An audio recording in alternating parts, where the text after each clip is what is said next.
Hi అండి. Welcome to taste details. నేను మీ అనుష. అందరూ ఎలా ఉన్నారు? అందరూ బాగానే ఉన్నారు అనుకుంటున్నాను. ఈరోజు మనం చూపించే రెసిపీ వచ్చేసి క్రిస్పీ చికెన్ పకోడీ. ఇది సాంబార్, రైస్ ఇలా ఎందులోకైనా సైడ్ డిష్గా పర్ఫెక్ట్గా సెట్ అయిపోతుంది. అట్లానే ఈవినింగ్ టైం స్నాక్స్కి కూడా చేసుకొని తినొచ్చు. Quick and taste recipe.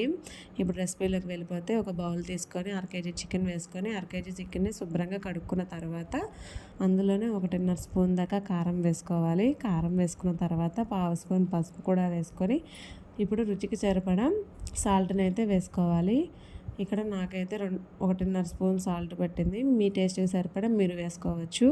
Salt కూడా వేసుకున్న తర్వాత అందులోనే 1 స్పూన్ దాకా బియ్యం పిండి ఉంటుంది కదండి, రైస్ ఫ్లోర్ వేసుకోవాలి.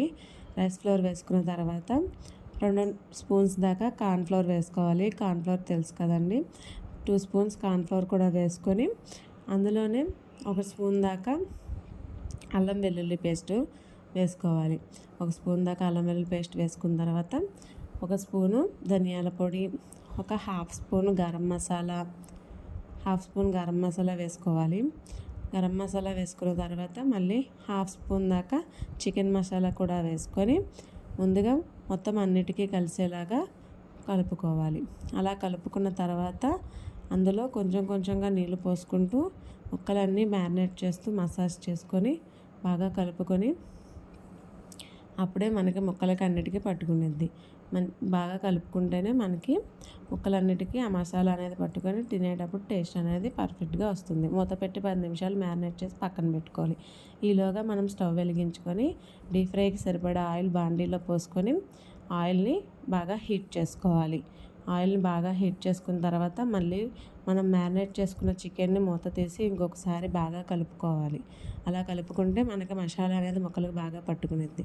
అలా కలుపుకున్న చికెన్ ముక్కల్ని తీసుకొచ్చి ఆయిల్లో డీప్ ఫ్రై చేసుకోవాలి. ఒక్కొక్కటిగా వేసుకుంటూ ఆయిల్లో డీప్ ఫ్రై చేసుకోవాలి.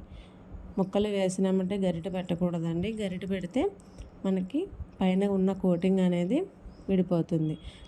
ఒక 5 మినిట్స్ ఆగిన తర్వాత గరిటెతో మొత్తం అన్నీ కలుపుకుంటూ డీప్ ఫ్రై చేసుకోవాలి.